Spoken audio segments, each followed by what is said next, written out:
President Biden appeared to let slip Monday that U.S. troops are training Ukrainian forces in Poland, contradicting his national security advisor and creating more confusion about the 82nd Airborne's mission in Eastern Europe during the Russian invasion of Ukraine. Biden was trying to clarify remarks he made on Friday, when he told American forces in Poland, "You're going to see when you're there, and some of you have been there, you're gonna see women, young people standing in the middle, in front of a damned tank just saying, 'I'm not leaving, I'm holding my ground.'"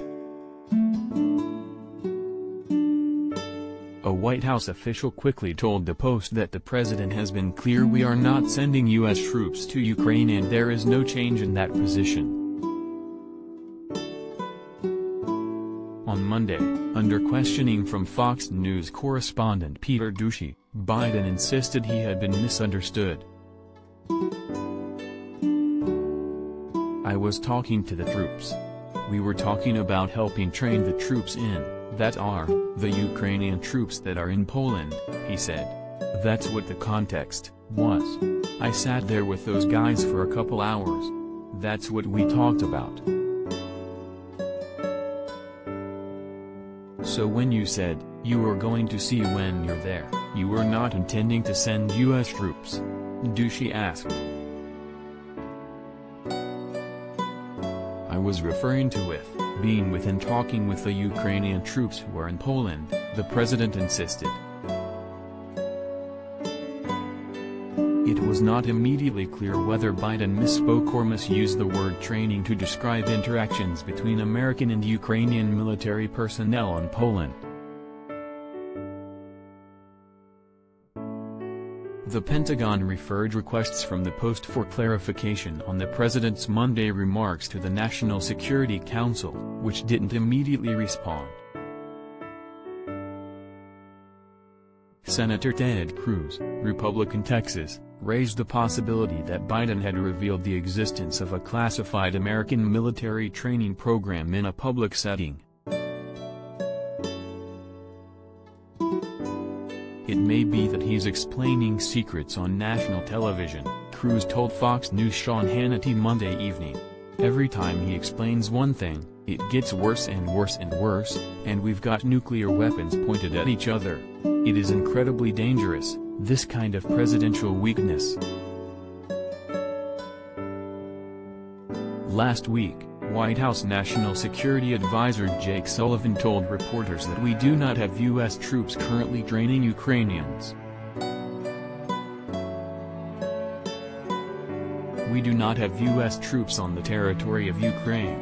We do, of course, have U.S. troops defending NATO territory, providing reassurance to our allies, deterring Russian aggression," Sullivan said.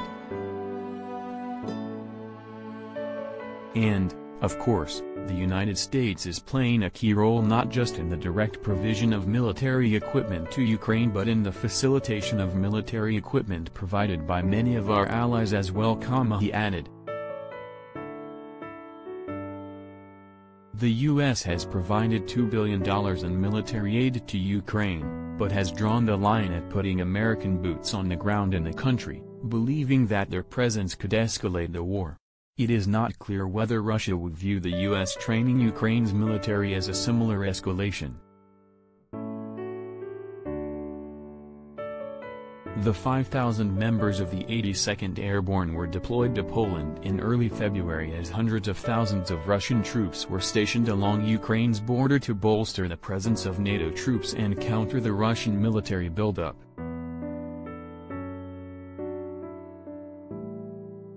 The president has made clear that U.S. troops are not going to be fighting in Ukraine.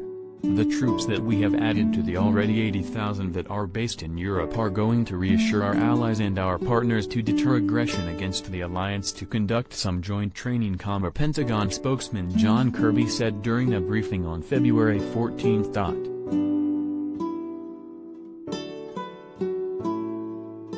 Biden blurted out his Monday comments as he was peppered about a Saturday speech in Warsaw during which he said Russian President Vladimir Putin cannot remain in power. The White House scrambled to clarify that the president was not calling for regime change in his off-the-cuff comments near the end of a 27-minute speech. On Monday, Biden refuted his staff, saying, "I'm not walking anything back. I was expressing just what I said," the president attempted to explain. "I was expressing the moral outrage I felt toward this man. I wasn't articulating a policy change."